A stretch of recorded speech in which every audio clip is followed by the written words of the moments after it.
హెచ్చరిక, దైవజనుని హెచ్చరిక.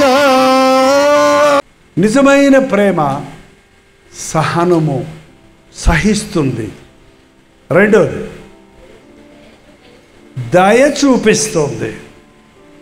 ప్రేమ ఎప్పుడు కూడా ఇతరులను విమర్శించదండి, ఇతరులను తోసేయదు. ఇతరుల తప్పులు చూపించేవాడు చాలామంది వాళ్ళ విమర్శకులు ఎక్కువైపోయారండి. ఇట్లా చూపిస్తారు.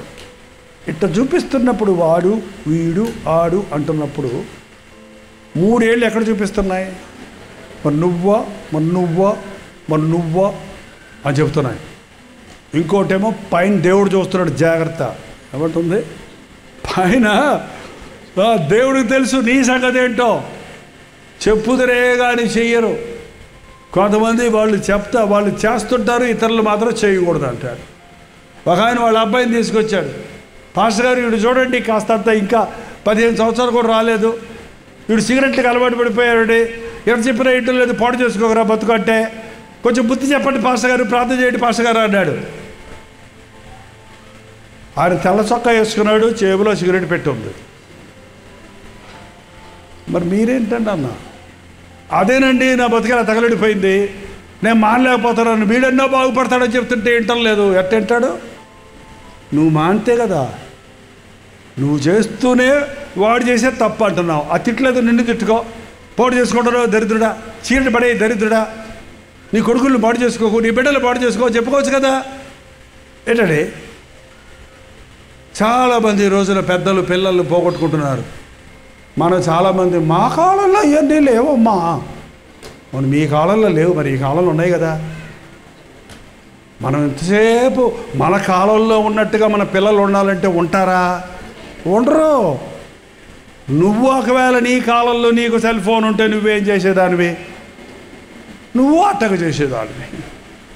ఏంటండి?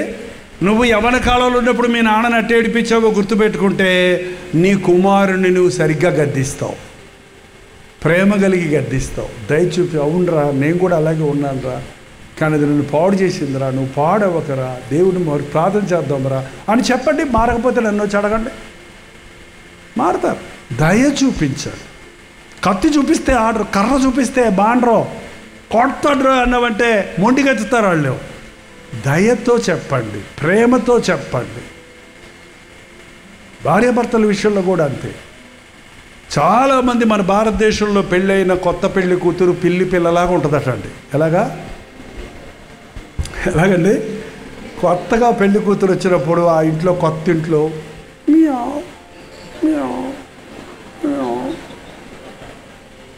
కూర్చో అంటుండే. ఇంక ఊరికి ఇసుకిచ్చేసి చీటికి మాటికి ఆయన ఇసుకిస్తాడు, అత్త ఇసుకిస్తుంది, ఇది ఆడపడుచుని ఇసుకిస్తారు. ఇక ఉండి పులి అయిపోద్దంట ఆయనే.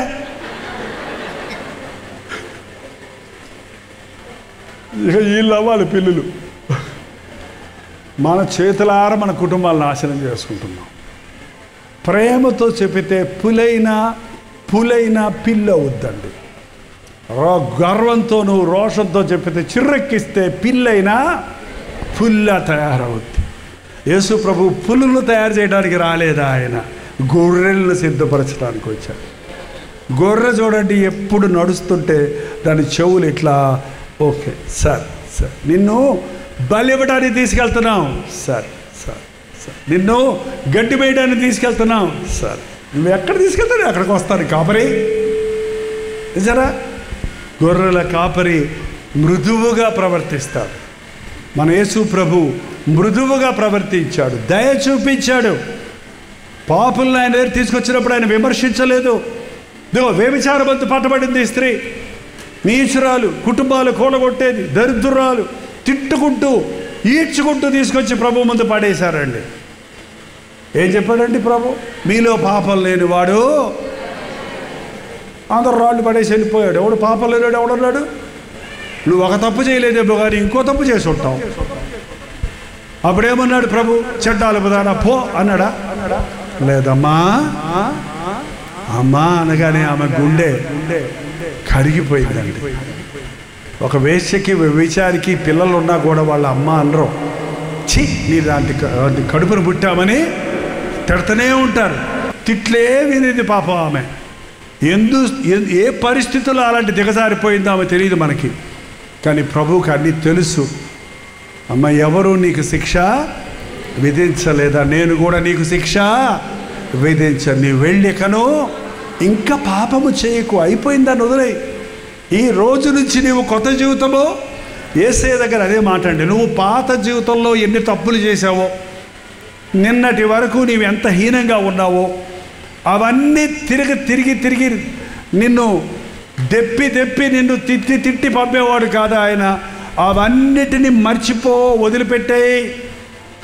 నేనే నా చిత్తానుసారముగా నీ దోషములను తుడిచివేయుచున్నాను. నేను మరెన్నడూ వాటిని జ్ఞాపకము చేసుకోను. ఇదిగో కొత్త హృదయము, కొత్త జీవితం నీకు నేను ఇస్తున్నాను అంటున్నాడు. అది యేసయ్య దగ్గరకు వచ్చినప్పుడు ప్రతిసారి పాత వాటి నిన్నటి తలంచుకొని విచారించకండి. నిన్నటి వాటిని నీవు సరిదిద్దుకోలేవు. నిన్నటి దాని గురించి విచారించిన వల్ల ఎటువంటి ప్రయోజనమో లేదు. రేపటి గురించి ఊహించుకోకండి, ఎందుకంటే రేపు మందే కాదు. రేపేమి సంభవిస్తుందో మనకి తెలియదు. రేపు బతుకుతామనే గ్యారంటీ ఉందా? లేదు. ఈరోజు నీవు దేవునితో సరిగా ఉంటే, ఆయన దయ పొందితే చాలు, నీవు ఆశీర్వదించబడతావు.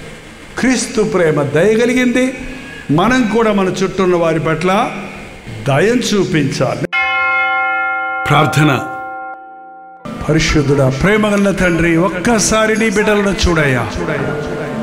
మృతతుల్యమైన మా శరీరాల్లోనికి జీవాత్మను పంపించిన ఆయన, పరిశుద్ధాత్మతో అభిషేకించిన ఆయన, ఈ లోకంలో నీ సాక్షులుగా బ్రతుకుటకు, పోరాటాలు, సమస్యలు, శోధనలు మమ్మను చుట్టుముట్టుచున్న ఆదరించే ప్రభువు ఉన్నాడన్న విశ్వాసము కలిగి జీవించుటకు, చులకనైన ఈ లోక శ్రమలకు మేము లెక్క చేయక, క్షణమాత్రమైన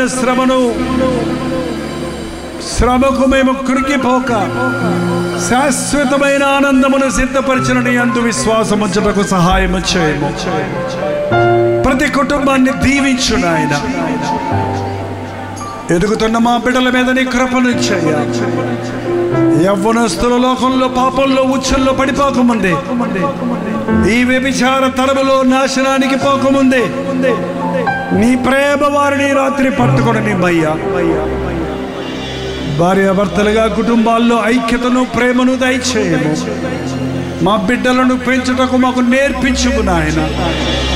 మా జీవితాలు మారి యేసే రక్షకుడన్న శక్తిని, ప్రభావాన్ని లోకానికి చూపించినట్లు, నిశ్చితమైతే నీ రాకడ ఆలస్యమైతే మనల్ని కలుసుకోవడానికి అవకాశాలు కలుగజేయమని యేసుక్రీస్తు నామములో అడుగుచున్నాము తండ్రి. మన తండ్రి అయిన దేవుని యొక్క ప్రేమయు, కుమారుడైన క్రీస్తు యొక్క కృపయు, ఆదరణకర్త అయిన పరిశుద్ధాత్మ యొక్క సహవాసమును కూడి వచ్చిన మనందరికీ నీ చేతులెత్తి ప్రభు సన్నిధిలో అప్పగించుకున్న మీకును ఇప్పుడును సదాకాలమును తోడై ఉండను గాక. ఆమేన్, ఆమేన్, ఆమేన్. కల్వరీ